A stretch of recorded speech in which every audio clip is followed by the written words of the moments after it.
Shalom Bapak Ibu yang dikasihi Tuhan. Shalom. Apa kabar hari ini? Bersama dengan saya katakan, apa kabar hari ini? Katakan dahsyat, luar biasa, mantap. Apa kabar hari ini? Sekali lagi, apa kabar hari ini? Haleluya, haleluya.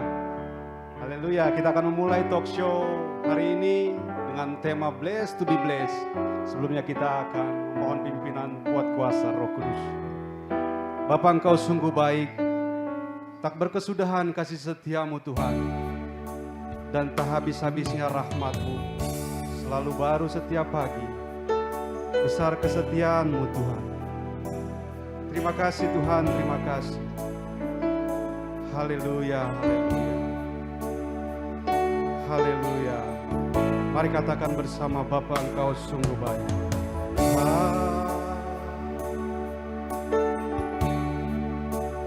Engkau sungguh baik, kasih-Mu melimpah di hidupku. Katakan, Bapa, ku berterima kasih. Bapa,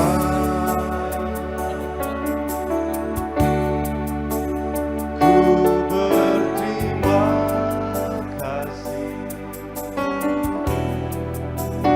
berkat-Mu hari yang Kau sediakan bagiku. Kita katakan sekali, katakan, Bapa, Engkau sungguh baik.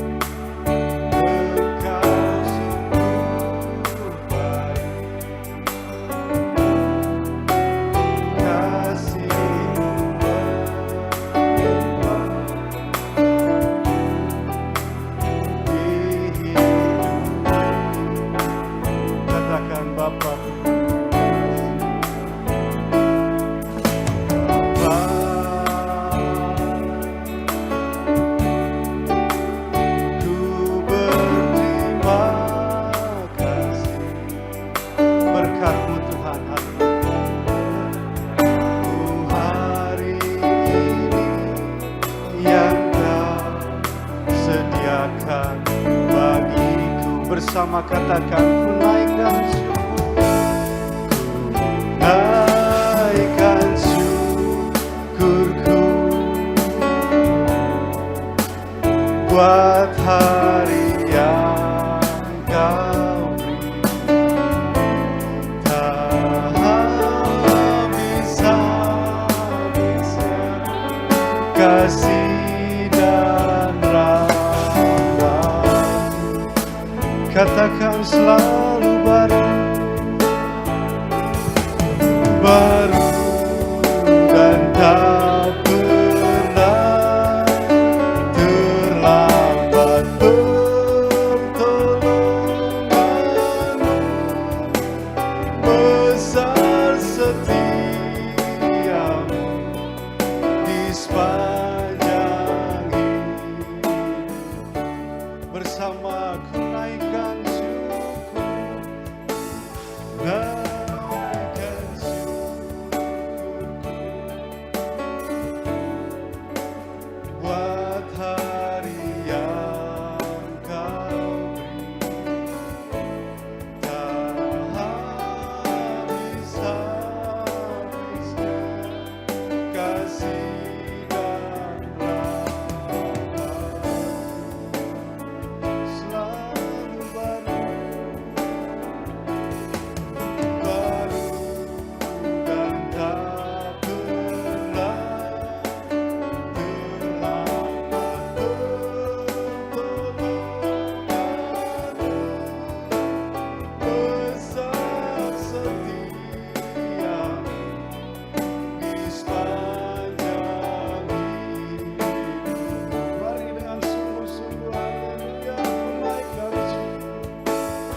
hari yang kau beri, tak habis-habisnya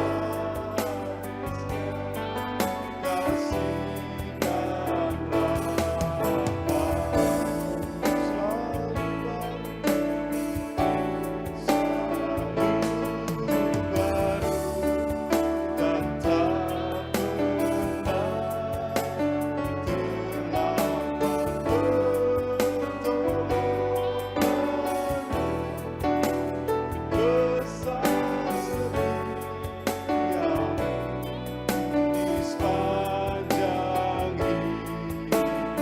dan tak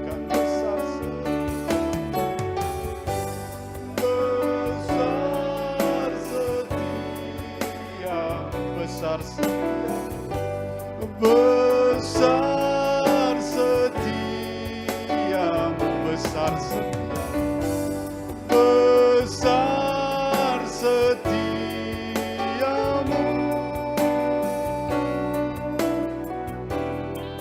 di sepanjang hidupku. Haleluya. Selamat datang di acara Gereja Bethel Indonesia, Departemen Marketplace. Diberkati untuk menjadi berkat. Blessed to be blessed.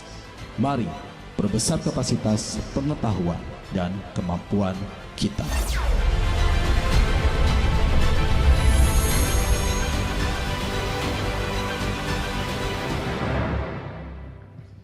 Shalom dan selamat malam Bapak dan Ibu yang hadir di tempat ini.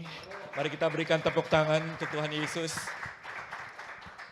Saya mengucapkan shalom untuk teman-teman yang menyaksikan melalui online.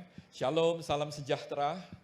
Nah, malam ini adalah malam di mana kita ada acara talk show yang bernama Blessed to be Blessed. Dan saya percaya setiap daripada kita diberkati, amin. Berapa banyak yang mau diberkati? Nah, pasti setiap daripada kita mau diberkati, tapi juga jangan lupa untuk memberi berkat, amin. Nah, acara ini diselenggarakan oleh GBI Department Marketplace, yang dimana tujuan kami adalah to equip, adalah untuk memperlengkapi, dan juga untuk agar bisa sharing pengalaman dari teman-teman yang ada di bisnis ataupun di marketplace, dan juga tentunya akan memperbesar kapasitas kita untuk bisa menerima dan juga untuk bisa memberi. Nah, itulah tujuan daripada kami mengadakan acara pada malam hari ini. Dan yang luar biasa adalah kita kedatangan seorang tamu yang luar biasa. Mari kita berikan sambutan yang luar biasa untuk Pak Lo Keng Hong atau yang kita kenal dengan LKH. Saya sempat berbicara dengan beliau dan saya sungguh diberkati dengan apa yang disampaikan oleh beliau. Saya sangat-sangat diberkati oleh kerendahan hatinya dan juga nanti dia akan sharing mengenai pengalamannya dan apa yang dia lakukan dan juga hubungannya dengan Tuhan Yesus. Itu yang terpenting ya. Nah, untuk itu saya akan panggil Pak Lo untuk naik ke depan. Mari Pak Lo dan juga Pak Yungki. Silakan Pak duduk di sebelah sini dan Pak Yungki.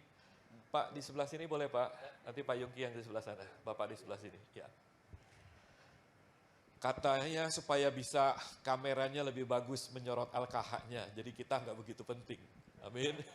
Nah, malam hari ini tentunya kita akan diperkenalkan siapa itu Pak Lo. Nah, Pak Yungki sudah mempersiapkan, nanti dia akan memperkenalkan siapa itu Pak Lo Keng Hong bagi orang-orang yang belum mengetahui. Saya persilahkan Pak Yungki.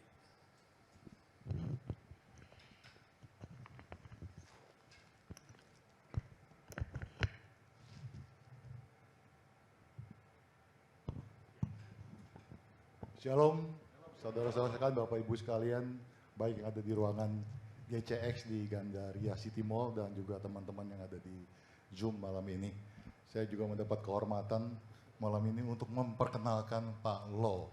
Ya, dan saya belum dapat data apa Pak Lo, tapi saya coba Google semalam gitu ya untuk bisa memperkenalkan Pak Lo ini dengan benar supaya nggak salah gitu ya. Nah, Bapak Ibu sekalian yang bergerak di bidang marketplace juga gitu ya, atau di dunia investasi di pasar modal, nama Pak Lo itu sudah tidak asing ya. Saya juga ngikutin Pak Lo dari berita-berita yang ada juga. Nah, tapi ada satu hal yang menarik dan yang membuat saya juga terkagum-kagum nih Pak Lo. Ya, Pak Lo itu dipanggil di marketplace itu sebagai Warren Buffett of Indonesia, Pak. Luar biasa, luar biasa. Ya. Dan saya lihat kemarin juga di IDX punya jurnal gitu ya Pak ya. Pak Lo juga di-refer sebagai investor inspiratif katanya. Wah luar biasa Pak. Gitu, ya. Dan nggak kalah menarik juga ada julukan juga pada Pak Lo, ada investment guru. Ya, jadi saya pun ada di sini malam ini bukan hanya sebagai pemandu tanya jawab Pak, tapi saya juga mau belajar dari Pak Lo nih Pak. Ya, karena salah satu semangat dari Pak Lo itu hidup belajar terus. Jadi saya mau belajar juga seperti yang Pak Lo katakan gitu. Dan Bapak Ibu sekalian, yang terakhir juga julukan yang diberikan pada Pak Lo ini adalah value investor. Ya, wah ini apapun yang dipegang Pak Lo itu kalau kita ikutin pasti menjadi sesuatu nih katanya gitu. Dan Pak Lo sendiri tadi kita bincang-bincang usianya sudah 63 tahun Pak. Nggak beda jauh Pak, saya 60 tahun gitu ya. Jadi kita masih panggil Koko deh, saya panggilnya bukan Pak Lo gitu ya. Dan perjalanan Pak Lo ini juga sangat menarik Bapak Ibu sekalian. Tahun 1979 Pak Lo itu bekerja sebagai pegawai tata usaha ya Pak ya. Di satu bank yang mungkin kalau generasi muda sudah tidak pernah mendengar lagi namanya, tapi banknya itu namanya Overseas Express Bank atau dikenal sebagai Bank OEB. Ya, masa kecil saya besar di daerah Pecanongan Pak. Di situ ada kantor OEB cukup besar di Pecanongan Pak. Jadi saya tahu benar gitu masalah mengenai bank ini. Kemudian di tahun 79 juga Pak Lo berkuliah di Universitas Nasional ya Pak ya, dengan jurusan sastra Inggris. Jauh banget sama apa yang dikerjakan Pak Lo hari ini. Kalau hari ini sebagai sastrawan ya Pak, karena sekolahnya sastra gitu ya. Tahun 90 Pak Lo pindah dari Bank OEB bergabung dengan Bank Ekonomi sebagai seorang marketing Pak. Ya. 2 tahun, tapi yang menarik 1 tahun kemudian dari seorang marketing ya, Pak Lo tuh diangkat menjadi pimpinan cabang Bank Ekonomi. Ya, karirnya luar biasa, berarti kalau 1 tahun sudah bisa naik pangkat itu luar biasa tuh Pak ya. Tahun 89 juga saya catat di sini adalah Pak Lo mulai belajar untuk menjadi investor saham. Jadi sambil kerja di Bank OEB sebelum join ke ekonomi Pak ya, sudah mulai 89. Dan di tahun 1996 Pak Lo memutuskan untuk menjadi full time investor. Jadi sudah malang melintang di dunia investasi sudah hampir 30 tahun Pak Lo ya. Nah itu kurang lebih apa yang bisa saya perkenalkan Pak Lo pada malam hari ini. Tapi ada beberapa catatan juga yang saya catat Pak. Prinsip hidup Pak Lo. Prinsipnya itu adalah menabung dan hidup sederhana. Ini mungkin nanti bisa kita bahas juga Pak di situ. Yang kedua, memiliki semangat tinggi untuk mengubah nasib dan mengubah supaya berhasil. Dan yang ketiga tadi, prinsip itu Pak Lo adalah terus belajar. Sebagai seorang manusia yang terus belajar. Nah malam ini saya yakin kita pasti diberkati dengan apa yang akan di-sharing Pak Lo. Dan Pak Lo, yang menarik nanti mungkin Pak Lo kesaksian dulu ya, sebentar mengenai hidup Pak Lo. Baru cerita mengenai do and don't, segala ilmu yang Bapak bisa sharingkan kepada teman-teman ini supaya kita juga nggak kejeblos Pak dalam investasi. Karena banyak teman-teman di marketplace itu ikut-ikutan, tahu-tahu kejeblos. Terus kapok Pak. Padahal ini adalah alternatif investasi jangka panjang yang harus sama-sama kita melek, istilahnya kita punya pengetahuan yang cukup untuk itu. Nah Pak Lo silakan. Jadi kita mau dengar juga kesaksian Pak Lo dulu. Ya. Tunggu di bawah. Mari Pak, silakan.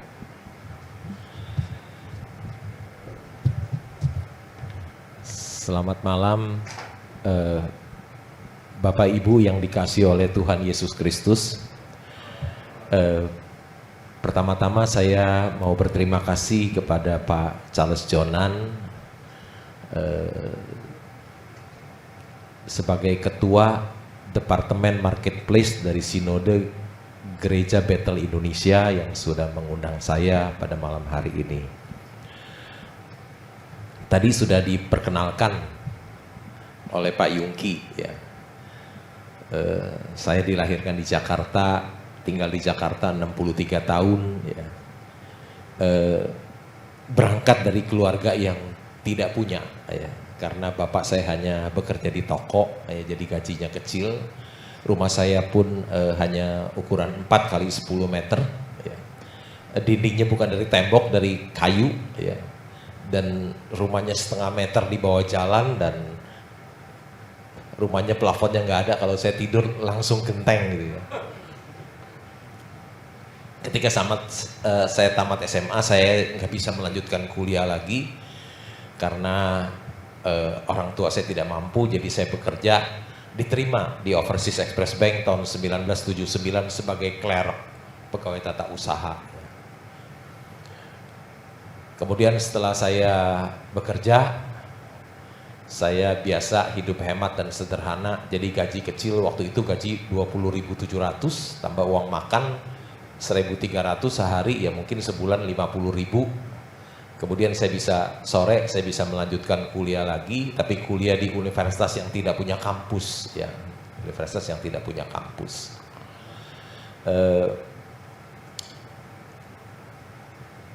Saya kuliah sampai selesai, ya. Tapi pangkat saya tidak naik-naik, ya. 11 tahun saya kerja di Overseas Express Bank, clerk terus, ya, clerk terus. Beda dengan Pak Yungki, ya. Pak Yungki itu presiden direktur, ya. Saya clerk. 11 tahun kerja jadi clerk, Pak Yungki bisa bayangin sedihnya bukan main, ya. Jadi clerk. Karena jabatannya clerk, ya gaji kecil terus, ya. Waktu itu gaji saya mungkin sama uang makan jadi 50.000. 11 tahun kemudian sampai tahun 90 gaji saya baru 350.000, ya. Ada Pakto, bank-bank baru buka, nasabah saya juga buka bank dan saya diajak, ya mau aja, tapi saya minta gaji tinggi, saya minta gaji 1 juta dikasih, ya, dikasih. 350 minta 1 juta dikasih, plus ada uang kesehatan 50.000, jadi gaji saya naik 200% karena dibayar kemurahan, ya. Tentu saja saya juga gaji naik 200% sesuai, saya juga mati-matian bekerja, nasabah saya yang kaya-kaya saya teleponin, kasih bunga lebih tinggi 2% di atas biasa, dia pasti pindah, dia semuanya pindah. Tadi Pak Yongki bilang setahun kemudian loncat jadi kepala cabang, ya. Karena sebelumnya ada 11 tahun pengalaman kerja, Pak. Ada 11 tahun pengalaman kerja di belakangnya, Pak. Ya, ya. Jadi kepala cabang, gajinya naik lagi, ya, gajinya naik lagi. Tapi hidup saya hemat dan sederhana, ya. Jadi ada uang, sisanya dibelikan saham. Selalu saya belikan saham, ya. Akhirnya tahun 96 saya merasa sudah cukup, ya. Saya berhenti, ya. Jadi sudah 26 tahun saya WFH, ya. Dari tahun 96 sampai sekarang itu udah 26 tahun saya WFH. Jadi saya tidak punya kantor, ya. Dulu punya kantor, tiap hari ke kantor, ke bank. Nggak punya pelanggan satupun, ya. Nggak punya follower satupun, nggak punya karyawan satupun. Saya nggak punya karyawan satupun, ya. Nggak punya staf keuangan, nggak punya sekretaris, nggak punya bos satupun, nggak punya partner satupun, nggak punya utang 1 rupiah pun. Jadi saya orang yang tidak punya bisa menjadi seperti sekarang itu tanpa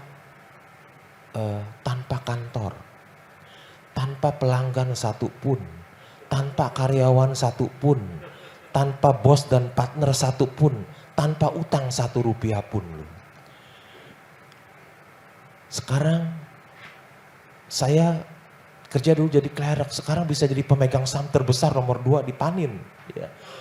Orang nggak tahu, taunya Pak Mukmin, nomor 2-nya siapa? Nggak ada yang tahu kan. Orang juga taunya MNC, taunya Pak HT. Dia nggak tahu nomor 2-nya siapa. Lokek Hong pemegang saham terbesar nomor 2.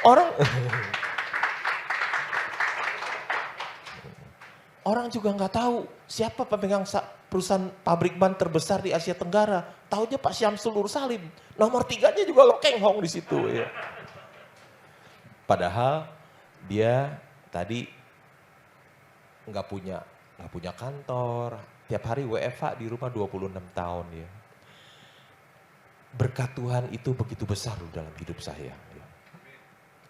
Berkat Tuhan itu begitu ajaib. Berkat Tuhan itu luar biasa sekali. Apa yang nggak pernah saya pikirkan Itu yang Tuhan berikan kepada saya loh. Coba bayangin kalau Pak Yungki presiden direktur ya bisa seperti ke saya. Lah saya jadi klerk 11 tahun.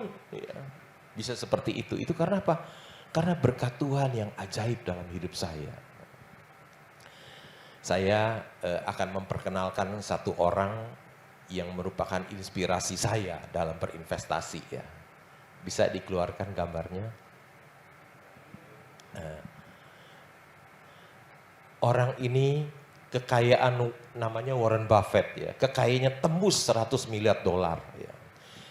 Dia hanya berinvestasi saham loh, nggak dapat dari tempat lain ya.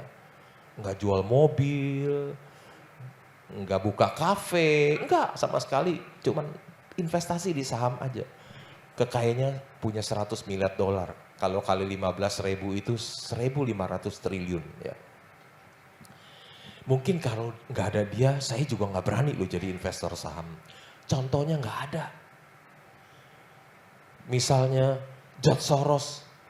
George Soros kan terkenal sebagai spekulan valuta asing. Ada namanya Peter Lynch, fund manager terkenal. Tapi setelah dia nggak jadi fund manager, namanya hilang. Nggak tahu uangnya ada berapa, hilang pokoknya. Cuman satu-satunya ini, kakek yang usia 92 tahun ini ya, dari hanya berinvestasi saham, bisa memiliki uang 100 miliar dolar. Ya. Next, apa sih rahasianya? Ya. Apa sih wisdomnya yang diajarkan? Bisa digedein, ini nih. Ya. Dia bilang, I never invest in anything that I don't understand. Ya. Ingat perkataan dia tuh ya, rahasianya. I never invest in anything that I don't understand. Dia bilang never, nggak pernah.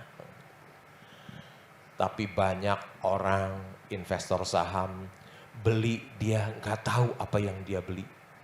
Dia beli kucing dalam karung.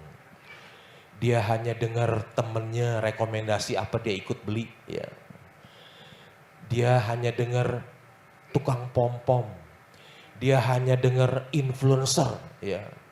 Biasanya tukang pom-pom influence itu dia rekomendasi saham-saham yang perusahaan yang jelek dan mahal ya.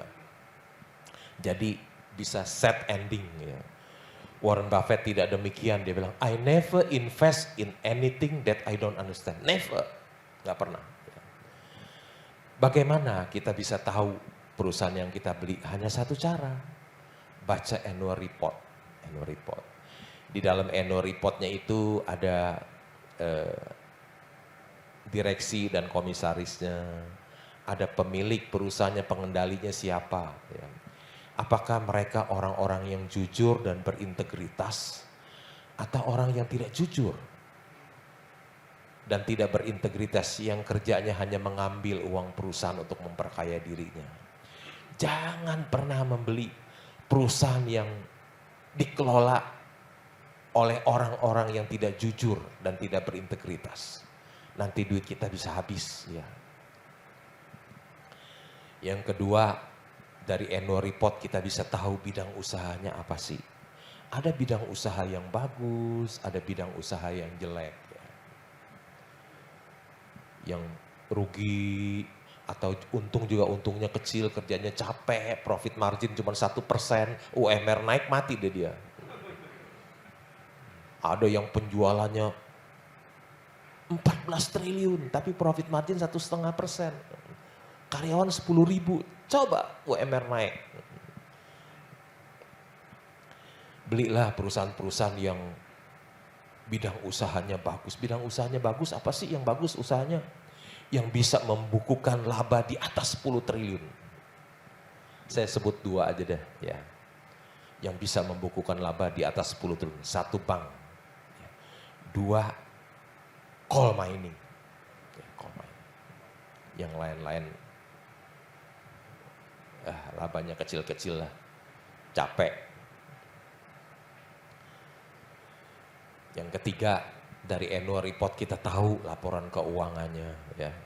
Berapa penjualannya, berapa labanya, berapa modalnya, berapa hutangnya, berapa hutang dolarnya, berapa kasnya, berapa piutangnya, berapa yang macet piutangnya, berapa inventorinya, masuk akal nggak? Jangan-jangan piutangnya, inventorinya pada bodong. Ya.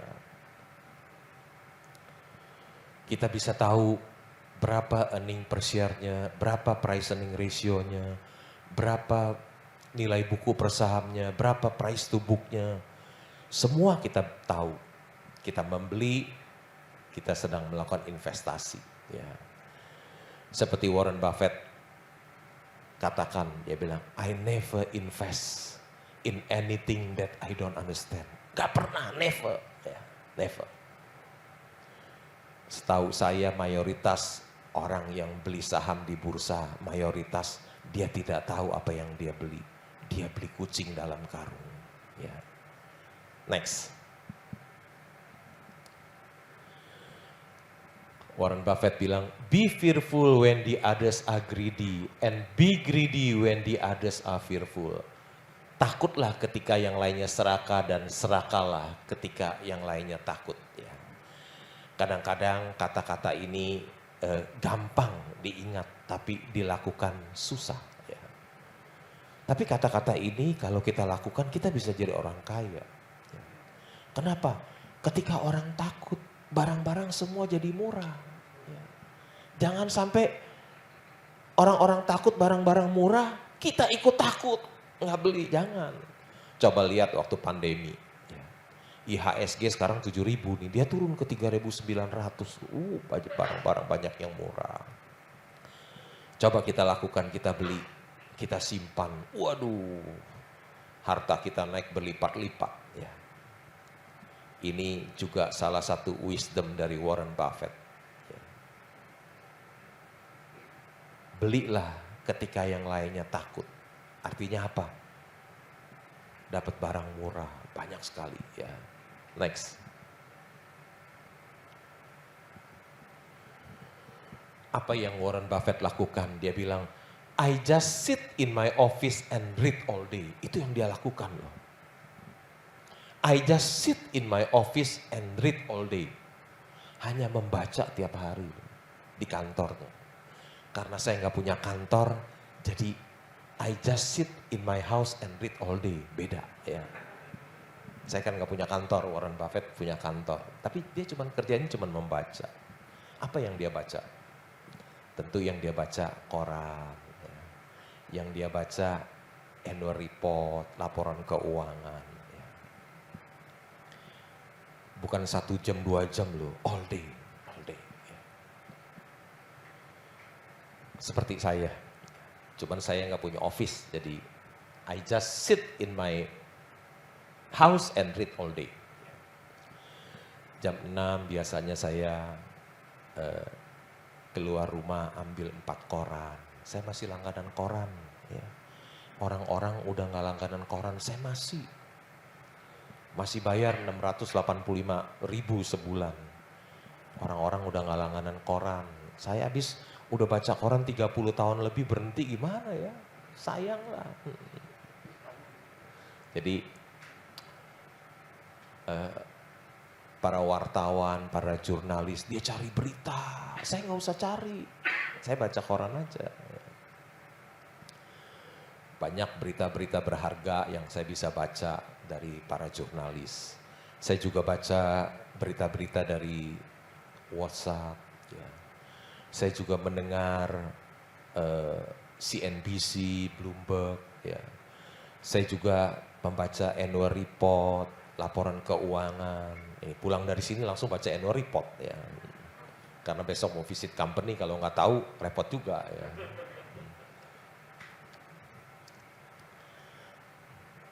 Sampai jam 9 selesai, saya lihat monitor saham di rumah.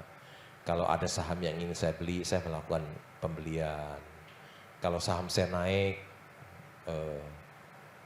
saya menjualnya pelan-pelan, ya cicil.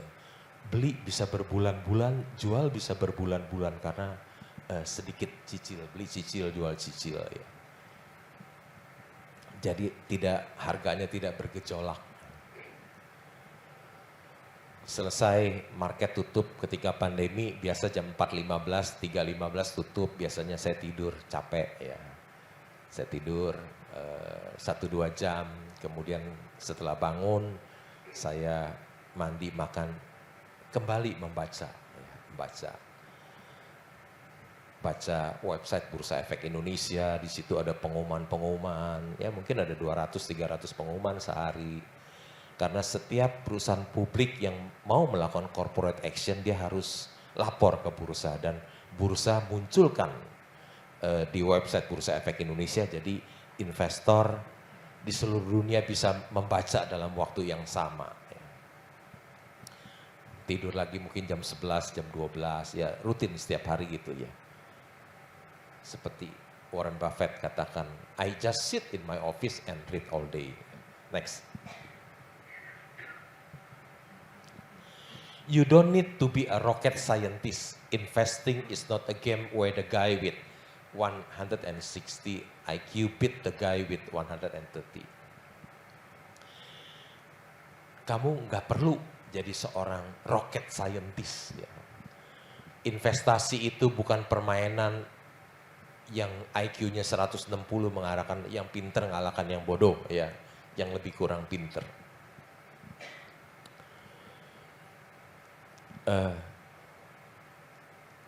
Membeli saham itu cukup pendidikannya tamat SD juga bisa, ya, bisa jadi investor saham yang jago. Kenapa? Beli saham itu cukup lihat price earning ratio, lihat price to book, lihat dividend yield, itu aja. Yang penting kita perlu tamatan SD. Cukup kita tambah, bagi, kurang, kali, dan prosentase, itu aja. Ya. Kalau udah bisa 5 hal itu, udah bisa jadi investor saham yang sukses. Kan tadi Pak Yungki bacain biro data saya, kan saya lulusan fakultas sastra, ya. Bukan fakultas ekonomi. Ya. Saya harusnya jadi sastrawan, karena yang wisuda saya Sultan Takdir Ali Syabana, ya. Dia pujangga baru, ya. Tapi sama sekali nggak jadi sastrawan, saya jadi investor saham. Ya. Dulu saya SMA belajar di IPA, ya. Saya belajar sinus, kosinus, tangen, kotangen, sekan, kosekan. Saya belajar integral, diferensial. Saya tamat SMA 79 loh, sekarang 2022, berarti sudah 43 tahun saya tamat SMA. Gak pernah satu kali pun saya pakai loh itu. Integral, diferensial. Yang saya pakai cuma tambah, kurang, bagi, kali, dan prosentasi, itu doang. Jadi pokoknya kalau bisa 5 hal itu, bisa jadi investor saham yang berhasil. Ya, next. The stock market is a device for transferring money from the impatient to the patient. Ya. Katanya pasar modal adalah perangkat untuk memindahkan uang dari orang yang tidak sabar kepada orang yang sabar. Bursa adalah perangkat untuk memindahkan uang orang tidak sabar kepada orang yang sabar. Hai pemain saham yang tidak sabar, hati-hati loh.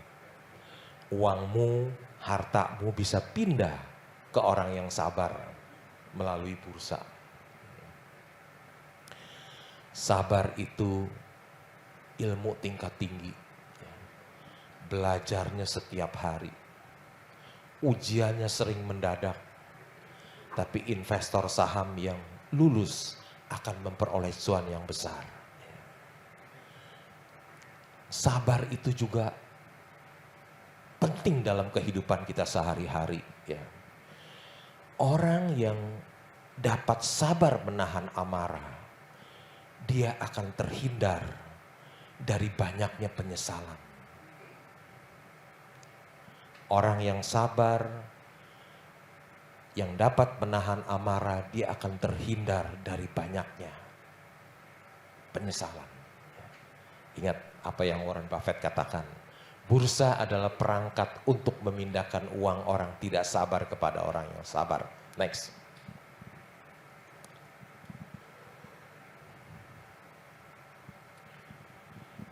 Our portfolio show little change.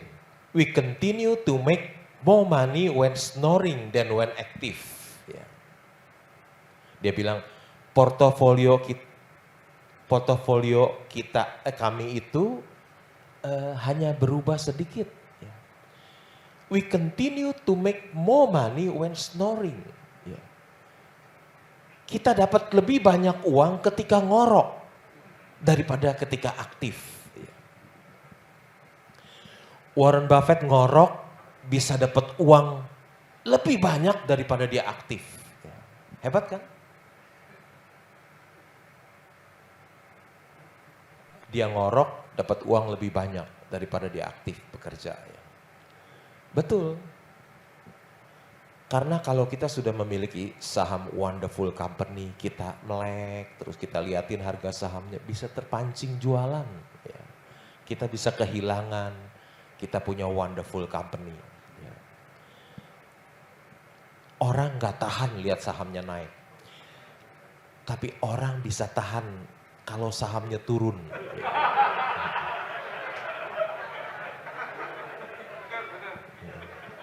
Kalau sahamnya nyangkut, dia baru bisa jadi long term. Tapi kalau sahamnya naik, wah dia nggak tahan, pengen jual terus ya. Makanya Warren Buffett bilang, we continue to make more money when snoring than when active. Ya. Kenapa dia ngorok dapat uang lebih banyak? Karena dia punya wonderful company. Ya. Bapak Ibu kalau belum punya wonderful company nggak boleh ngorok. Harus kerja keras, dan kerja keras.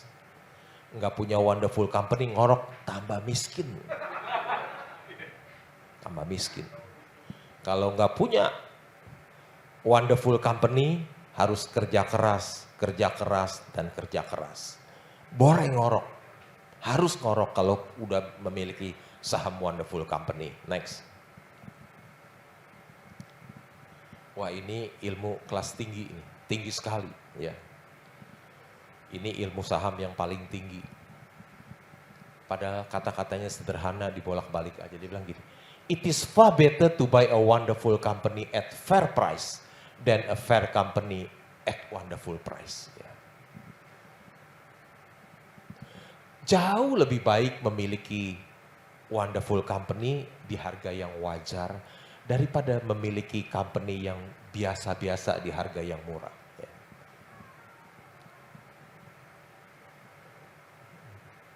Saya sangat terinspirasi dengan kata-kata ini. Saya udah mau stop beli saham yang fair company, stop. Nggak mau lagi. Ya.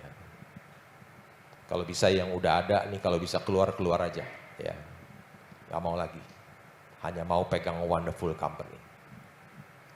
Dulu waktu umur Warren Buffett umur 19 tahun, 1939. Dia pernah baca buku judulnya Intelligent Investor. Dia baca buku itu, wah hebat sekali ya pengarang buku ini ya. Siapa sih? Ditulis oleh Benjamin Graham. Dia cari tahu ini di mana dia mengajar. Oh ternyata dia dosen di Columbia University di New York. Warren Buffett itu tinggalnya di Omaha, sebelahnya ada Nebraska University, dia nggak mau kuliah di sebelahnya. Dia terbang ke New York, dia cari Benjamin Graham. Setelah dia tamat kuliah, dia belajar discount stock ya, dari Benjamin Graham. Salah satu ilmunya, kalau kamu ada saham yang dijual di harga 2/3 dari nilai buku, udah beli aja. Ya. Company-nya biasa-biasa aja juga nggak apa-apa, beli aja, yang penting diskon. Ya. Di bawah 2/3 dari nilai buku per saham. Tapi ketika dia kenal dengan partnernya sekarang, Charlie Munger, dia belajar dari wakilnya tentang wonderful company. Ya. Nggak mau lagi dia beli company yang biasa-biasa. Ya. Charlie Munger ini wakilnya nggak bisa menggantikan dia. Ya. Warren Buffett sekarang usia 92, wakilnya 98. Ya. Jadi wakilnya nggak bisa gantiin dia. Ya. Jadi 98 masih aktif. Kalau RUPS di Omaha, ya, dia berdua masih tanya jawab 6 jam ya berdua. Next. Opportunities come infrequently when it rains gold. Put out the bucket, not the timber. Ya. Kesempatan-kesempatan itu datangnya jarang. Ya.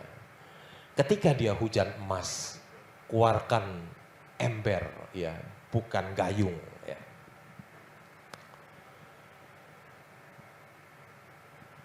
Ketika COVID, ya, 2 tahun yang lalu, 2,5 tahun yang lalu, itu semua orang takut, saham turun sampai IHSG 3.900. Sebetulnya itu adalah hujan emas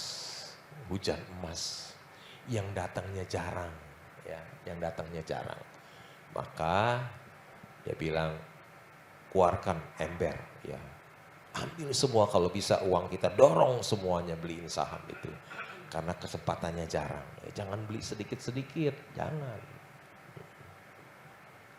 Next. Risk comes from not knowing what you are doing. Resiko itu datang dari ketidaktahuan kita. Ya, Warren Buffett bilang. Hampir semua orang mengatakan di dunia ini mengatakan bahwa membeli saham itu high risk, high gain. Ya. Nggak ada orang yang nggak mengatakan ini beli saham itu high risk, high gain. Itu seluruh dunia mengatakan demikian. Ya. Tapi menurut saya, orang yang tahu dia bisa membeli saham-saham yang high risk, low gain. Orang yang tahu dia bisa memilih saham-saham yang low risk, high gain. Tapi orang yang tidak tahu, orang yang baru, dia bisa membeli saham-saham yang high risk, low gain. Ya. Resiko itu datang dari ketidaktahuan kita. Ya. Orang yang tahu itu dia bisa membeli Mercy seharga bajai. Tapi orang yang tidak tahu, dia bisa membeli bajai seharga Mercy. Ya. Karena resiko itu datang dari ketidaktahuan kita. Kalau kita membeli Mercy seharga bajai, tentu itu low risk. Hampir kita tidak bisa rugi. Ya. Hampir tidak bisa rugi, hanya kemungkinannya kecil untuk rugi, hanya bisa untung, susah rugi. Ya. Karena resiko itu datang dari ketidaktahuan kita. Next. Diversification is protection against ignorance.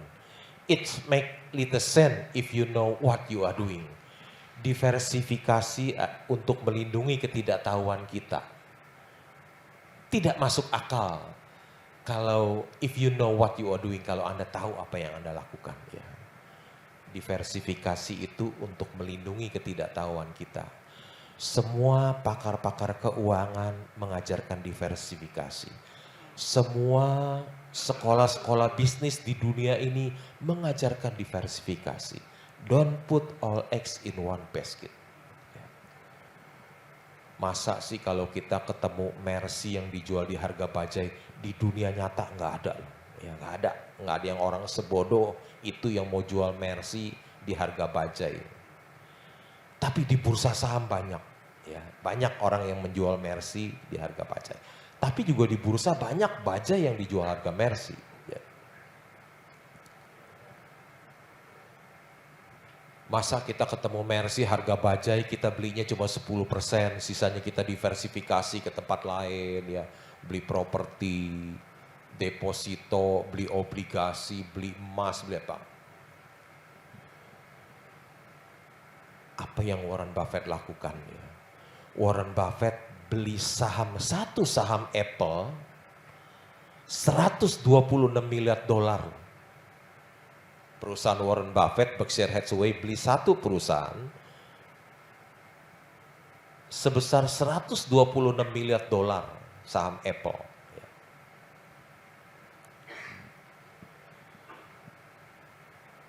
Dia ketemu saham bagus, dia dorong semua, nggak pakai diversifikasi. Ya. Kalau kita ketemu Mercy harga bajai, udah sikat aja, nggak usah diversifikasi. Ya. Next. Successful investing takes time, discipline and patience, no matter how great the talent or effort. Something just take time. You cannot produce a baby in 1 month by getting 9 women pregnant. Ya. Successful investing takes time. Ya. Investasi yang sukses itu perlu waktu, disiplin dan kesabaran. Ya. Tentu ketika kita dapatkan Mercy yang dijual di harga bajai, untuk dia kembali ke harga Mercy, tentu saja itu perlu waktu, disiplin dan kesabaran buat kita untuk menunggu sampai dia balik ke harga Mercy itu. Next. After all, you only find out who is swimming naked when the tide goes out. Kamu akan menemukan siapa yang berenang telanjang ketika air surut.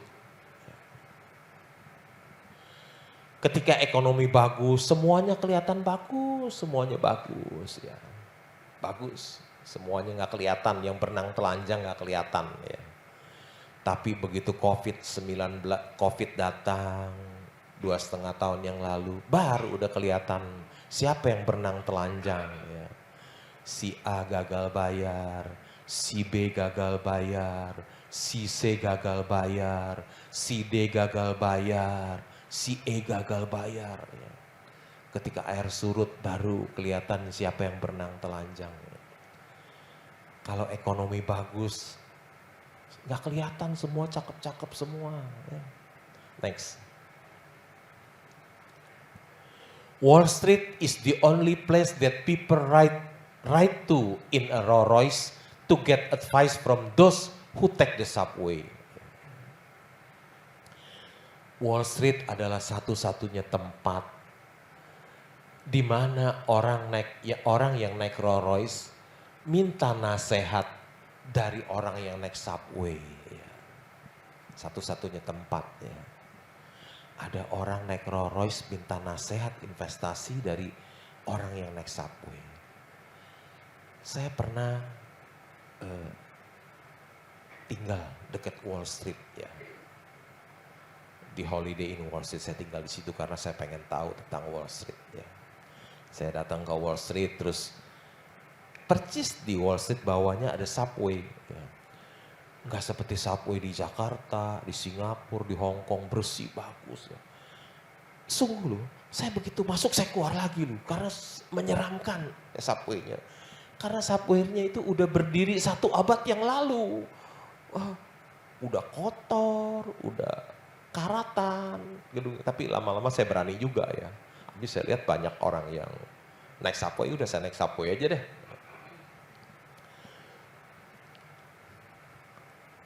Hanya di satu-satunya tempat di Wall Street itu ada orang naik Rolls Royce minta nasihat investasi dari orang yang naik subway.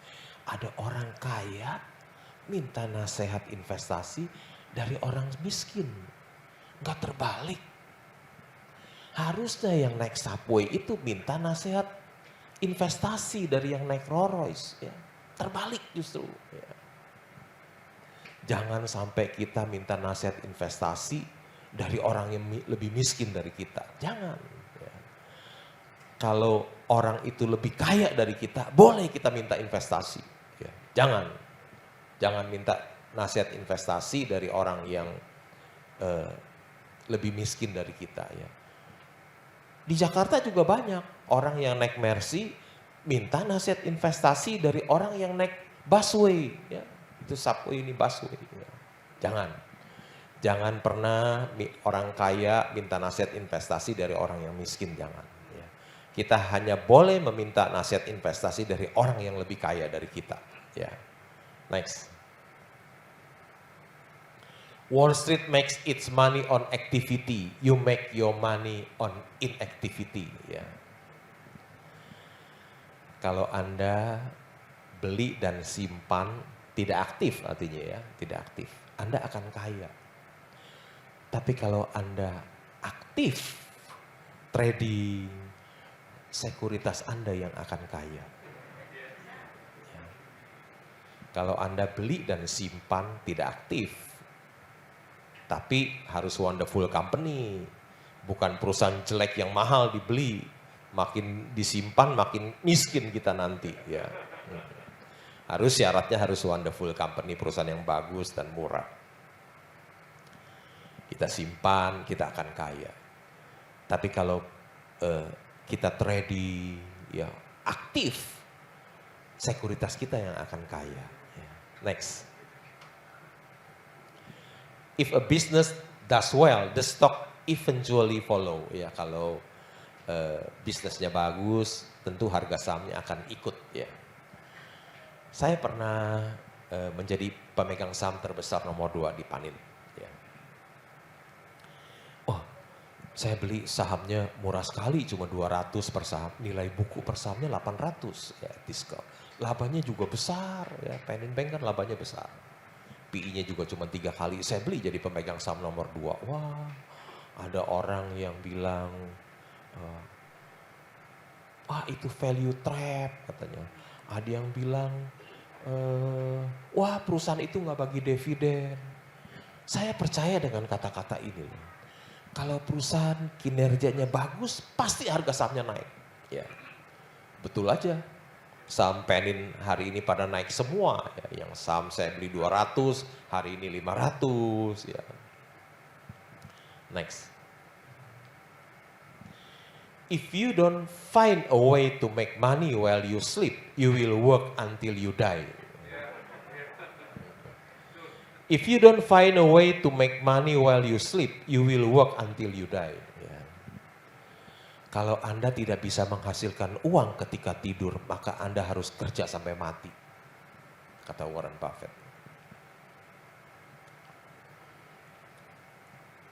Pak Rangga baru datang dari Singapura. Ya, dia datang. Terima kasih Pak Rangga. Pagi-pagi dia datang. Kalau Bapak Ibu makan di food court di Singapura, ya, ada bapak-bapak tua umur 70 lebih, ibu-ibu tua di food court itu ngambilin piring. Ya. Umur 70 tahun dia masih kerja terus. Karena dia nggak bisa menghasilkan uang ketika dia tidur. Dia harus kerja terus, sampai umur 70 lebih harus kerja terus. Kata Warren Buffett, kalau kita nggak bisa menghasilkan uang ketika tidur, kita harus kerja terus sampai mati. Next.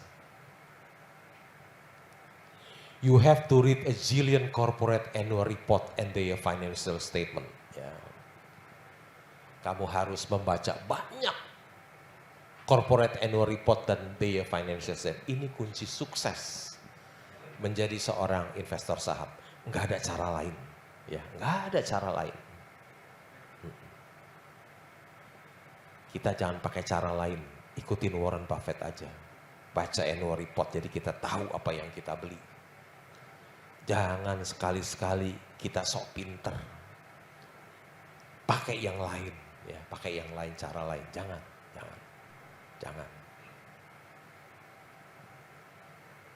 Next. You cannot make a good deal with a bad person. Ya. Kamu tidak akan memperoleh kesepakatan yang baik dengan orang yang buruk. Ya. Jangan juga kita bikin kesepakatan, kerjasama dengan orang yang buruk. Ya. Seperti kita membeli perusahaan publik, kalau kita lihat orang yang suka ngambilin uang perusahaan, jangan beli. Ya, jangan beli. Nanti duit kita akan habis. Ya. You cannot make a good deal with a bad person. Ya. Bad person hindari. Next. The best thing that happen to us is when a great company gets into temporary trouble. We want to buy them when they are on the operating table. Ya. Kalau great company, perusahaan yang hebat itu gets into temporary trouble, ya. We want to buy them when they are on the operating table, ya. Ketika di meja operasi. Ya. Saya pernah membeli saham Indika Energy tahun 2016, ya. Harga batu bara $50, ya. Harga sahamnya turun ke 100. Nilai buku per sahamnya 1.600. Padahal dia perusahaan tambang batu bara terbesar nomor 3 di Indonesia. Saya beli, melakukan order beli. Broker saya MBA, lulusan Amerika. Dia tulus menasihati saya, bukan menjerumuskan saya, dia tulus. Dia nasihatin saya. Pak, jangan beli tambang batu bara, Pak, masa depan suram. Saya bilang gak apa-apa, you beli aja. Orang lain mungkin takut kali ya nurut nasabahnya. Habis dinasihatin jangan beli, masa kita beli ya, apalagi MBA lagi, direktur lagi. Tapi saya bilang gak apa-apa, you beli aja. Saya beli pelan-pelan, beli. Sampai jadi pemegang saham terbesar nomor 4 di Indica Energy. Apa yang terjadi, harga batu bara yang $50, dia naik jadi $100. Dan harga sahamnya pun dari 100 jadi 4.500 dan saya menjualnya. Saya untung banyak. Kalau perusahaan lagi temporary trouble, tapi mesti great company ya, kita beli bisa cuan besar. Ya. Next. In the 54 years Charlie Munger and I have worked together, we have never forgone an attractive purchase because of the macro or political environment or the view of others. In fact, this subject never come up when we make decision. Ya, ketika dia dan wakilnya Charlie Munger, waktu dia membeli saham itu dia nggak lihat makroekonomi, dia nggak lihat politik, dia juga nggak lihat view dari orang-orang lain, enggak. Dia nggak lihat semua itu, semua diabaikan. Dia hanya lihat kinerja perusahaan itu saja. Ya. Seringkali kita mau beli saham dikaitkan dengan makroekonomi, dikaitkan dengan politik, nanya sana, nanya sini. Ya, saya lihatin ada orang mau beli saham bisa nanya ke 10 orang. Ya. Makin nanya, makin mabok dia. Dia lihat tuh, the view of other people. Dia juga nggak lihat pendapat orang. Ya. Next. Habis ya. Iya ini.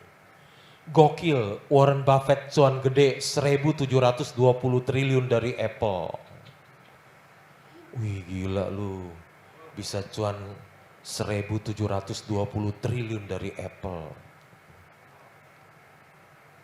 Kalau kita buka usaha bakmi bisa cuan nggak 1.700 triliun? Kalau kita buka kafe seperti Janji Jiwa, Kopi Kenangan bisa cuan nggak 1.720 triliun? Nggak bisa. Mau cuan 1.720 triliun hanya jadi seorang investor saham baru bisa. Ya. Warren Buffett umur 92 loh, masih bisa cuan. Bapak-bapak yang lain umur 92 mungkin hidupnya jadi beban buat anak-anaknya. Dia enggak. Investor saham ini bisa cuan 1.720 triliun. Ayo, Bapak Ibu mau usaha apa yang bisa cuan gede? Bikin ayam goreng bisa? Restoran apa ya? Saya kasih tahu ya, KFC udah punya restoran 700 lebih restoran di Indonesia. Tahun 2020-2021 rugi. Lihat laporan keuangan KFC. Ya. Si kakek ini bisa cuan 1.720 triliun. Ya. Enak ya jadi seorang investor saham ya. Saya pikir sharing saya sampai di sini saja. Semoga bisa bermanfaat dan bisa memberikan inspirasi bagi Bapak Ibu semuanya.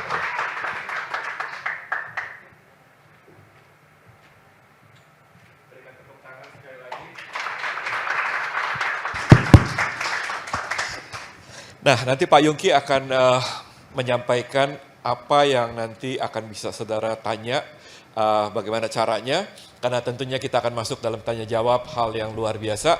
Tentunya banyak hal yang kita akan bertanya kepada Pak Lo bagaimana dengan kondisi. Nah Pak Yongki silakan. Pak, thank you Pak. Yuk, terima kasih Pak. Saya yakin kita semua diberkati dengan apa yang disampaikan oleh Pak Aloh tadi ya, wisdomnya sangat luar biasa Pak Aloh. Thank you so much.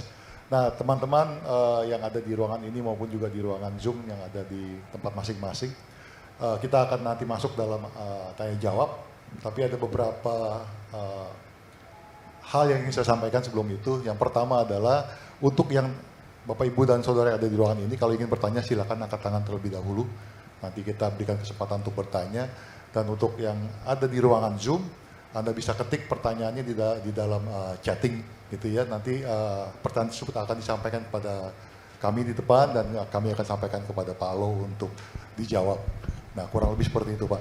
Ya, kira-kira. Baik, bisa saya dapatkan musik? Tim musiknya. Ya.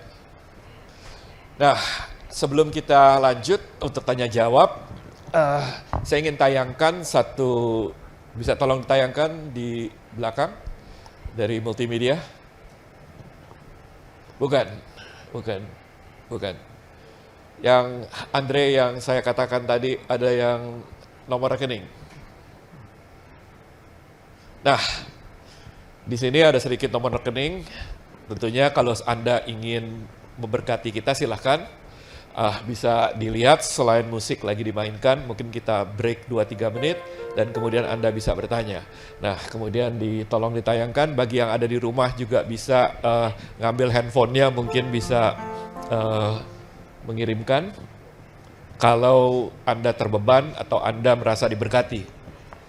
Nah silakan. Bisa dicatat atau di foto saja, silakan. Kami tidak minta untuk ini, tapi kami ingin memberkati. Tapi kalau saudara ingin memberkati kami atau saudara merasa diberkati, silakan. Silakan musik, dan kemudian kita akan mulai dengan tanya jawab.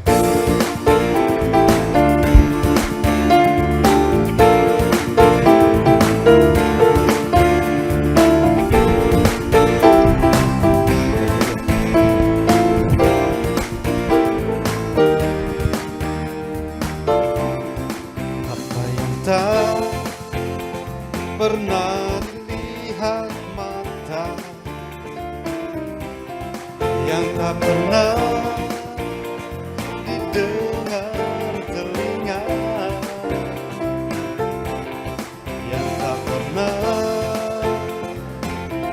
di dalam hati disediakannya bagi yang mengasihi Dia.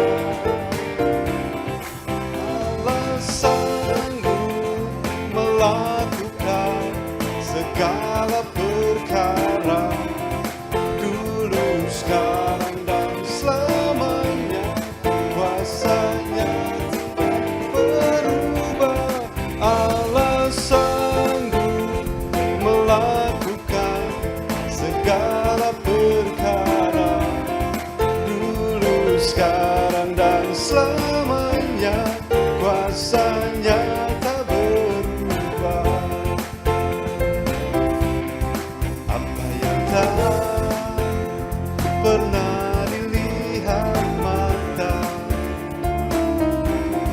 yang tak pernah didengar telinga, yang tak pernah timbul di dalam hati, semua disediakannya bagi yang mengasihi Dia. Allah sanggup melakukan segala perkara dulu, sekarang dan selamanya. Kuasanya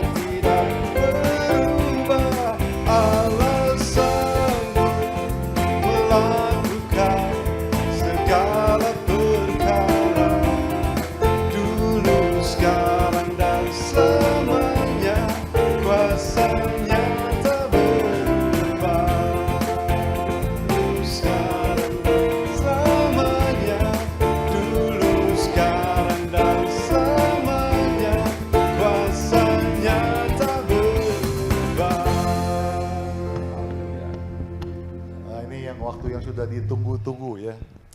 Baik Bapak Ibu sekalian, tadi disebut-sebut kan Warren Buffett tinggal di Omaha Pak. Ada yang nanya mungkin ya, Omaha di mana? Omaha di sebelah Cibinong. Orang sekaya Warren Buffett itu tidak punya kantor di New York, ya di Financial Center, tapi tetap stay di Omaha. Dan itu memang sangat sederhana sekali juga office-nya. Ada teman pernah Tita Pak yang pernah sana. Baik teman-teman sekalian, satu hal yang tadi saya belajar dari Pak Lo ya tadi itu, Toto nongol dapat pikiran saya Kolose 3:23 aja Pak, gitu loh ya. Lakukanlah segala sesuatu dengan sepenuh hati. Jadi prinsipnya Pak Lo tadi kan, kalau mau jadi investor harus belajar dan belajar mengerti apa yang kita beli kan Pak. Gitu. Tapi memang kadang-kadang ini banyak teman-teman itu yang ikut arus saja Pak kan gitu. Oh ini lagi viral orang beli, kita ikut-ikutan beli. Pak sebelum mereka tanya saya mau tanya dulu nih Pak. Ya, tadi kan Bapak bilang jangan bermain jangka pendek, jangan bermain trading. Tapi kan ada orang juga berprinsip bahwa investasi saham itu long term juga ada short term. Seperti itu gimana Pak? Kalau untuk pendapat Pak Lo sendiri? Kalau kita trading short term, kita dapat uang receh. Uang receh Pak, ya. Yang kaya sekuritas kita. Ya.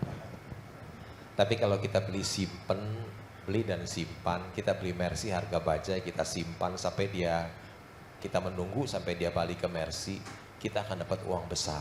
Kita akan dapat uang besar. Saya nggak mau uang receh, saya mau aja dapat uang besar. Demikian Pak. Oke, tinggal pilih luar uang biasa. receh atau uang besar Pak. Ya, sangat luar biasa. Oke, saya buka aja floor pertanyaan juga untuk teman-teman di ruangan ini. Kalau ada yang bertanya, siapa silakan angkat tangan. 1, 2, baru 2 ya. Kalau boleh silakan berdiri Pak, mungkin langsung Bisa tanya dikasihkan aja kali. mic-nya? Kalau- Ya, ada mic-nya di sana biar bisa didengar. Silakan. Oke, Ya. ada 3 orang berarti. Selamat malam Pak Lo. Selamat malam. Saya dengan Andi. Iya. Saya pribadi sih saya bukan mau bertanya yang gimana, tapi saya sangat berterima kasih sama Pak Lo Keng Hong. Iya. Saya mengikuti Pak Lo dari tahun 2018 pas baru mencuat namanya. Itu saya sampai video Pak Lo, saya sampai ulang-ulang terus. Saya semua Pak Lo ada di media, saya terus ikuti. Kata-katanya juga saya ulang terus. Sampai saya mencari cara gimana Pak Lo bisa beli Indi di 100 dan bisa jual di 4.500. Dan saya sangat berterima kasih dalam waktu kurang lebih 2 tahun dari semua petunjuk yang Pak Lo berikan, saya dapat bisa mengikuti yang Pak Lo dapatkan di saham. Puji Itu Tuhan. yang sangat saya syukuri sampai sekarang saya bisa hidup dari dividen.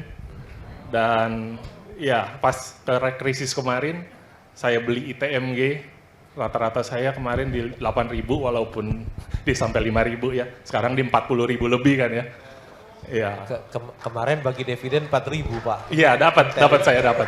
Saya tahan, saya nggak lepas. Itu wonderful company Pak. Wonderful company, betul sekali Pak Lo. Itu saya betul-betul sangat bersyukur sekali dengan semua media dan Pak Lo sendiri yang membagikan. Satu pertanyaan saya mungkin, apakah saya boleh dapat nomor Pak Lo untuk saya masih banyak yang pertanyaan, tapi saya gimana cara nanyakannya gitu. Gitu Pak Lo. Itu pribadi nanti. Itu nanti setelah Terima sesi kasih. selesai bisa tanya. Terima Tapi kasih. kalau saya tadi bilang Pak Lo, Pak kalau terima pegawai saya mau jadi pegawai deh Pak gitu kan. Betul, iya sama. Saya juga mau Pak Lo. Masalahnya nggak kuat bayar gaji Pak Yungki. Saya nggak perlu dibayar Pak Lo, saya ngikutin aja. Rela saya.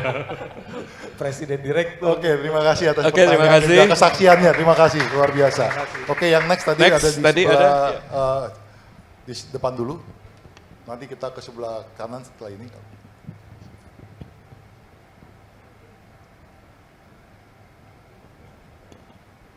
Tes. Oke. Shalom. Ya, shalom. Terima kasih ya Pak buat sharingnya. Ya tadi memang agak sedikit telat saya karena ternyata di depan ada kecelakaan jadi macet luar biasa. Oke. Saya ingin bertanya Pak ya. Yang pertama terkait ketika misalnya kita sudah menginvestasikan ya, dana kita untuk saham dan ternyata memang bisa dibilang salah ya, wrong decision ya. Ketika saham itu ternyata malah makin turun gitu kan ya. Padahal memang niat kita bukan bukan mau jangka pendek, apalagi scalping, nggak seperti itu. Tapi memang kenyataannya memang menurun terus. Bahkan ketika kita lihat kondisi eksternalnya yang mikro dan makronya, ternyata memang efeknya ini kayaknya jangka panjang gitu. Kira-kira keputusan apa yang paling tepat kita lakukan dan kapan kita mengambil keputusan itu, Pak? Itu yang pertama. Apakah kita langsung ambil keputusan atau kita menunggu terus nih? Menunggu terus sampai bertahun-tahun walaupun ketidakpastian itu sepertinya akan terus datang, akan bahkan makin parah seperti itu. Itu yang pertama, Pak. Terus yang kedua, ini agak pertanyaan sedikit aja, Pak, pengen tahu aja gambaran Bapak. Ketika misalnya Bapak mau beli saham gitu, pernah nggak sih Bapak, maksudnya ada nggak kepikiran misalnya harus berdoa dulu, ya mungkin di pagi hari atau malam hari atau siang hari? Ya pengen tahu aja, Pak. Terima kasih, Pak. Baik, terima kasih.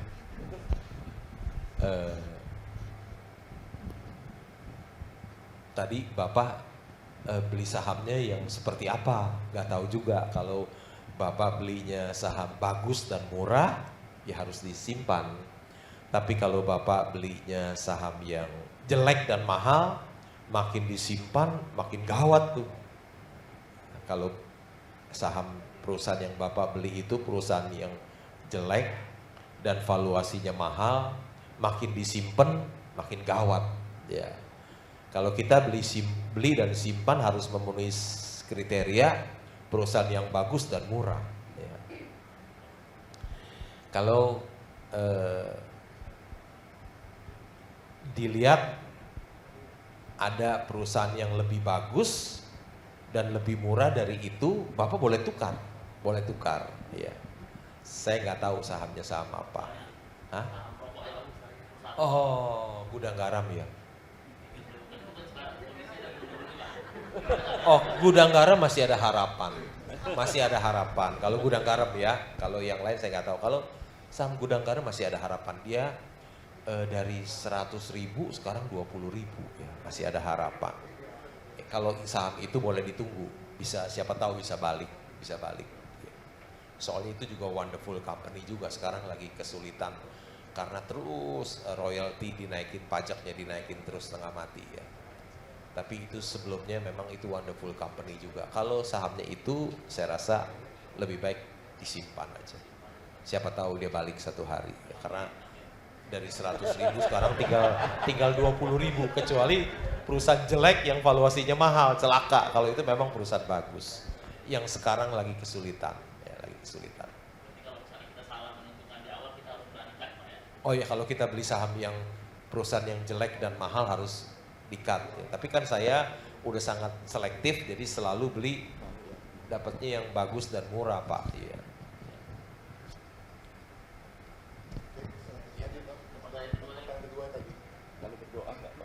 Ya, pasti Pak. Ya. Pasti. Sebelum doa kan baca annual report dulu Pak, laporan keuangan. Jadi baca Alkitab nanti ya Pak ya, belakangan ya Pak ya. Oke, kalau gitu tadi ada, kalau nggak salah di sebelah ada satu lagi Pak dari di floor. Tadi kalau nggak salah di sebelah sana ya. Ada yang angkat tangan lagi? Tidak ada? Oke, silakan Pak, nggak apa-apa. Jadi ini agak silau, jadi susah lihat orangnya. Shalom Pak. Ya, shalom. Kita dari Bandung Pak. Oh iya. Dari semangat bela-belain ujian wah, kita. iya. Karena ilmunya jarang-jarang kita dapat. Hatur nuhun Pak. Ada mic ya Pak, silakan. Maaf ya, terlalu bersemangat. Pak, belakangan ini kita dengar ada orang ngajarin nih open sama dengan low, Pak. Apa? Open sama dengan low. Apa tuh nggak Yang ngerti saya? Pak Fir, apa tuh Fir itu, yang pemain saham itu. Oh, itu iya. apa, Pak Fir siapa namanya? Dia ngajarin Pak, seperti ya memang trading setengah hari katanya. Pokoknya cuan sedikit, ambil, cuan sedikit, ambil. Kan berbeda sekali, bertolak belakang dengan Pak Lo ya. Tapi kelihatannya seperti itu, saya jadi dengar-dengar bingung-bingung, pernah nyobain ikut, katanya beli satu seperti tadi ada itu tulisan. Lama-lama keder juga Pak. Cuannya nggak dapet, pusingnya iya gitu. Tapi akhirnya ya pelan-pelan saya buka berapa perusahaan yang saya lihat. Nah, yang paling fatal itu saya nggak ngerti bagaimana baca annual report Pak. Nah itu mungkin yang harus ditambahin lagi nanti ke depan. Pertanyaan saya, Pak, kalau main seperti yang diajarin Pak Fir itu, open sama dengan low itu berguna atau enggak Pak ke depannya?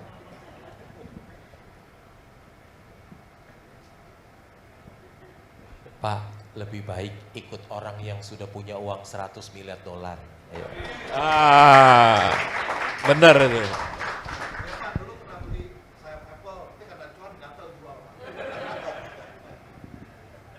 Saya hanya berpatokan benchmark saya sama orang yang berinvestasi saham yang sudah memiliki 100 miliar dolar. Ya, nggak mau ikut yang lain saya. Baik, kita akan lihat di layar tayangan dari teman-teman yang ikut Zoom pertanyaannya di sini. Saya bacakan dulu Pak. Dari pendeta Gareth Sarapi, I never invest in anything that I don't understand. Saya nggak ngerti nih Gareth Sarapi. Okay. Izin tanya, tadi Bapak katakan jangan invest kalau NU report komisaris dan Dewan Direksi tidak jujur dan tidak integritas. Bagaimana kita bisa tahu jujur dan integritas? Pertanyaan kedua, saat kapan kita bisa beli indikatornya? Apa kalau suatu saham harganya sedang anjlok dan jarang peminatnya? Terima kasih Pak Loh. Okay. Jadi ini bicara mengenai komisaris dan Dewan Direksi yang tidak jujur, bagaimana tahunya Pak? Iya. Bisa dari koran, ya koran juga bisa yang kita baca berita-berita dari koran. Bisa juga kita lihat dari laporan keuangannya. Bisa misalnya ada transaksi afiliasi, ya, transaksi. Biasanya kalau transaksi afiliasi itu merugikan pemegang saham minoritas. Ya. Di laporan keuangan banyak transaksi afiliasi tidak. Sebetulnya banyak caranya. Yang pertama, pesaingnya pasti tahu. Pesaing dari perusahaan itu pasti tahu. Pesaing dia itu siapa sebetulnya. Kedua, suppliernya juga tahu perusahaan itu seperti apa. Ketiga, karyawannya pun mungkin tahu bosnya seperti apa. Jadi banyak sih caranya, tapi saya biasanya suka lihat dari transaksi afiliasi. Kalau ada transaksi afiliasi di satu perusahaan, saya biasanya nggak mau beli lagi. Ya, saya nggak mau beli lagi. Dan kelihatan juga kalau perusahaan harusnya bisnis ini labanya besar, dia punya kecil, kelihatan itu. Ya. Biasanya kalau perusahaan yang dikendalikan oleh orang yang tidak jujur, biasanya labanya kecil. Ya. Kalau labanya besar, ya udah sepertinya perusahaan ini pasti bagus. Jadi banyak hal yang banyak cara bisa kita tahu perusahaan tersebut. Ya. Demikian Pak. Oke Pak, jadi tadi kalau jawabannya itu harus rajin baca, cari informasi ya Pak, supaya kita bisa tahu gitu kan ya. Oke, pertanyaan yang kedua saya bacakan juga, tolong ditayangkan. Kembalikan yang pertama. Yang kembalikan yang pertama, belum selesai tadi. Ya. Oke, ada yang kedua itu kan, saat kapan kita bisa beli indikatornya apa kalau sesuatu saham harganya sedang anjlok dan jarang peminatnya? Ketika sebuah harga saham anjlok juga bisa masih mahal, Ya. Ada satu perusahaan harga sahamnya sudah turun 90%, saya tetap tidak beli, ya, karena valuasinya masih mahal. Jadi kembali lagi kita harus tahu berapa sih labanya, berapa price earning ratio-nya, berapa nilai buku per sahamnya, berapa price to book-nya berapa, ya. Berapa price earning ratio-nya. Jadi kita meskipun harga saham pada saat ini harga saham itu udah turun 90%, saya tetap tidak beli karena valuasinya tetap mahal. In terms of price earning ratio dan price to book, saya tetap nggak beli. Ya. Jadi lihat-lihat juga harga saham anjlok, kita lihat valuasinya kalau tetap mahal, ya tetap nggak beli. Ya. Demikian Pak. Ya.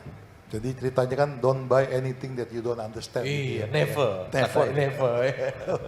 Kata Oke, kita masuk dalam pertanyaan yang kedua dari teman-teman yang ada di ruang Zoom.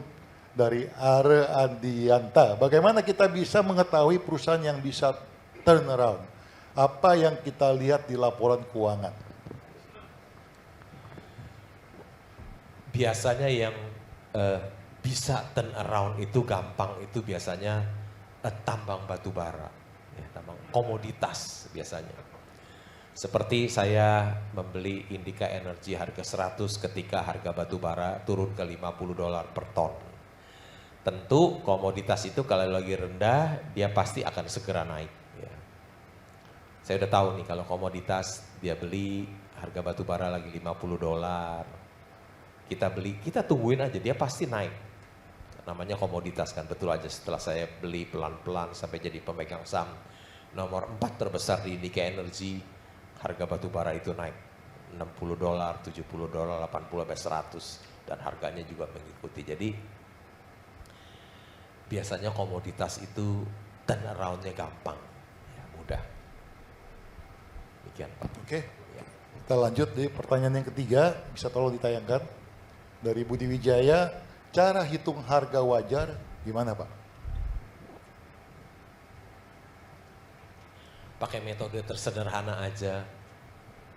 Tadi saya bilang belilah saham-saham yang price earning ratio-nya yang rendah. Ya maksimum 5 kali gitu ya. Tambang-tambang batu bara banyak loh yang PI-nya 2 kali, 3 kali sekarang ya. Atau bank, misalnya bank, ada bank yang price to book 5 kali, ada bank yang bagus, bank besar, aset 200 triliun, 300 triliun, hanya diperdagangkan di price to book 0,5. Ya. Jadi belilah dari price earning ratio yang rendah, dari price to book yang rendah. Ya. Ada bank yang price to book 5 kali, ada yang bank yang aset 200 triliun juga price to book hanya 0,5. Ya udah kita beli yang 0,5 aja. Banknya bagus lagi ya. Bank Singapura. Ada pesan sponsor nih Pak. Terus bisa juga dari dividen yield ya. Tadi Bapak itu punya ITMG tuh ya. Harga saham 40.000. Bisa bagi dividen misalnya 10.000, ya, berarti dividen yield 25%, kapan lagi? Yuk deposito berapa di bank? 5%, 6%, mendingan beli ITM dong, dividen yieldnya 25%, seperti Bapak tadi itu ya. Jadi sederhana aja lah, melakukan valuasi pakai price earning ratio, pakai price to book, pakai dividen yield ya. Nggak usah pakai metode yang susah-susah, EV, EBITDA, discounted cash flow. Kata orang simple is perfect, ya. Yang sederhana itu yang sempurna. Yang rumit-rumit malah meleset hitungannya nanti. Ya, kira-kira begitu Pak. Ya. Oke, saya rasa pertanyaan sudah selesai gitu ya. Pak, mungkin satu tips juga Pak. Ya. Ini kan banyak juga teman-teman yang masih di marketplace, kemudian kan masih bekerja. Tidak banyak uang juga Pak, tapi pengen mulai investasi saham. Saran Bapak gimana? Karena kan dia mesti sisihkan uangnya tuh untuk gajinya tuh untuk dia hidup, untuk dia makan dan lain-lain. Tapi bagaimana cara bijaksana nih Pak sebagai investor mula-mula untuk mereka masuk ke dalam pasar modal, investasi di pasar modal? Kan saya dulunya juga itu Pak, klerek Pak, pegawai tata usaha di bank yang gaji kecil, nggak seperti Bapak nih, presidir gajinya selangit. Jadi ya tentu saja harus hidup sederhana, hemat dan sederhana, sehingga ada sisa uang untuk dibelikan saham. Ya harus hidup hemat dan sederhana. Uang yang diinvestasikan itu harus sudah disisihkan ya Pak, bukan sesuatu yang mengganggu kehidupan dia kan Pak gitu ya. Oh jangan. Oke. Jadi karena kan tadi Bapak bilang Apple Warren Buffett untung 1,7 triliun, orang lihatnya untung 1.700 triliun. Iya. Orang kan lihat ujungnya aja Pak. Iya. Tapi prosesnya berapa lama dia simpen saham itu kan mereka nggak tahu gitu. Jadi memang mungkin kalau bisa ditambahkan mungkin teman-teman jangan ikut-ikutan arus, tapi belajar mengerti dan sisihkan step by step gitu ya Pak ya, kira-kira gitu ya. Sedikit demi sedikit. Saya rasa ini bisa menjadi berkat bagi teman-teman. Oh ada pertanyaan lagi Pak, teman dari bank juga nih Pak satu ini. Oke silakan, kalau nggak ada mic langsung aja kita bisa dengar. Saya mau melanjutin dari pertanyaan Bapak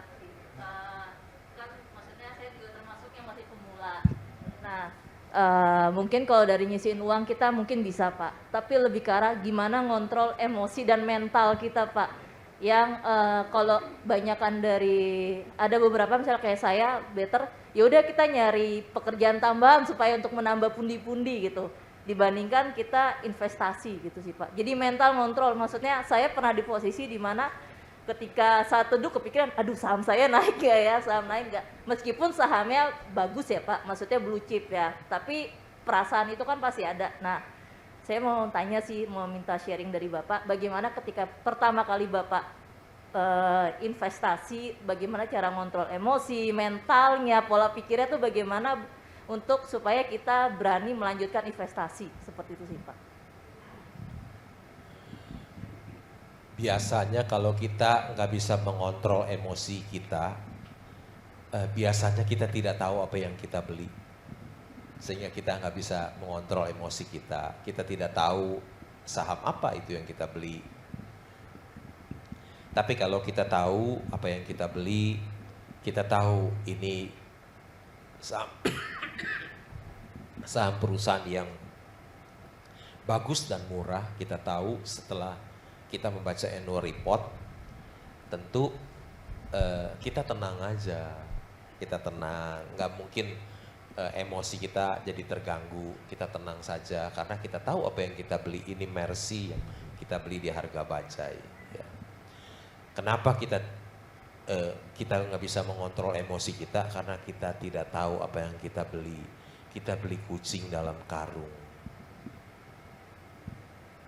Mau supaya tenang, jangan pernah membeli saham sebelum membaca annual report. Ya. Jangan pernah membeli saham suatu perusahaan sebelum membaca annual report. Supaya hati ini tenang, karena kita tahu apa yang kita beli. Demikian jawaban saya. Oke, saya rasa kita bisa conclude ya Pak acara talk show hari ini ya. Saya kira demikian ya. Ada satu hal juga yang mungkin saya ingin tambahkan. Saya bertemu dengan Pak Lo dan kemudian pada waktu itu dia berkata begini, dia akan pergi ke BEJ. Saya bertanya, Pak, sudah ada kendaraan? Dia bilang kendaraan saya banyak kok. Kendaraan saya Grab. Jadi beliau ini kemana-mana itu ya memang pakai Grab gitu. Dan kemudian saya sangat dikatakan belajar untuk hemat karena beliau ini kantor nggak punya, orang nggak punya, tetapi bisa cuannya banyak gitu, cuannya banyak gitu. Jadi itu yang kita harus belajar karena saya lihat banyak orang yang memiliki capacity untuk bisa spending, mereka spend tapi nggak pernah saving gitu. Nah kalau Pak Lo saya melihat dan kesederhanaannya, malahan saya bilang Pak Lo ini kalau batiknya berapaan? Oh Pak 150.000 Pak batik saya gitu. Jadi saya juga ini dikasih malah Pak. Kalau ini dikasih kata ini dikasih. Jadi hal yang perlu kita lakukan adalah coba berhemat karena kita perlu untuk berhemat pada waktu-waktu di mana tadi Pak Lo katakan waktu saham itu turun, dari mana kita bisa masuk dan jangan kita spending pada barang-barang yang hanya mobil, motor dan hanya untuk seperti itu. Dan saya ingat pada waktu saya mulai karir saya juga saya nggak pernah mau beli mobil begitu. Saya kemana-mana kalau ke kantor itu, Pak saya ke kantor naik bajai Pak. Dilihatin orang kalau naik ke bajai gitu. Saya kemana-mana naik bajai pada waktu itu karena memang saya tidak pernah mau beli dan fixed asset yang saya invest pertama kali justru tanah Pak bukan saham. Nah tanahnya juga sekarang ini juga dekat-dekat Pondok Indah dan masih saya simpen Pak. Kalau Pak Lo di bagian yang lain, saya bagian yang lain. Jadi memang harus sabar begitu. Dan saya terus terang juga belajar dengan Pak Lo pada waktu kita ketemu. Dan saya belajar untuk sabar, belajar untuk memperhatikan. Dan juga tadi dikatakan PE ratio-nya lihat, ya price to book value-nya kita lihat. Dan juga dividen. Dan banyak hal yang ratio-ratio yang kita perlu pelajarin. Kalau enggak ya beli bukunya dan kemudian Bapak dan Ibu bisa pelajari. Ya, jadi semuanya itu pasti mempunyai resiko, tapi kita bisa meminimaliskan resiko itu dengan hikmat yang Tuhan berikan. Tadi juga dikatakan yang penting juga banyak berdoa dan tanya sama Tuhan. Kadang-kadang juga saya nggak tanya Tuhan, Pak, beli aja, jeblok Pak. Tapi sejak ketemu dengan Pak Lo, saya beliin hanya yang memang yang perusahaan-perusahaan yang wonderful dikatakan, yang baik, yang reputasinya juga cukup baik, yang shareholdernya kita tahu baik, dan yang memang tidak banyak ceritanya kita tahu dari beberapa generasi shareholdernya juga cukup ternama di Indonesia dan cukup reputasinya kita ini, dan bukan yang terkenal di saham yang suka mainin harga saham, yang suka dimarahin orang ya karena saham jeblok gitu. Kita hindarkan saham-saham yang seperti itu. Nah, terima kasih sekali lagi, dan saya harapkan malam hari ini baik yang di rumah maupun bapak-bapak yang hadir. Oh, ada satu lagi pertanyaan. Oke, bisa kalau begitu hanya satu saja? Ya, Iya, saya Pak. rasa Satu satu aja. saja ya, cukup. Silakan. Terima kasih Pak. Saya mau tanya Pak, menyambung tadi bicara juga soal tanah. Sekarang kan kalau harga saham-saham properti lagi rendah Pak, lagi banyak saham-saham properti yang lagi murah-murah. Bagaimana menurut pendapat Bapak, apakah ada harapan ataukah memang saham-saham properti itu saham-saham yang ibaratnya saat ini tidak perlu invest di saham-saham itu. Terima kasih Pak. Sama satu lagi, SIDO bagaimana Pak menurut pendapat Bapak? Terima kasih Pak.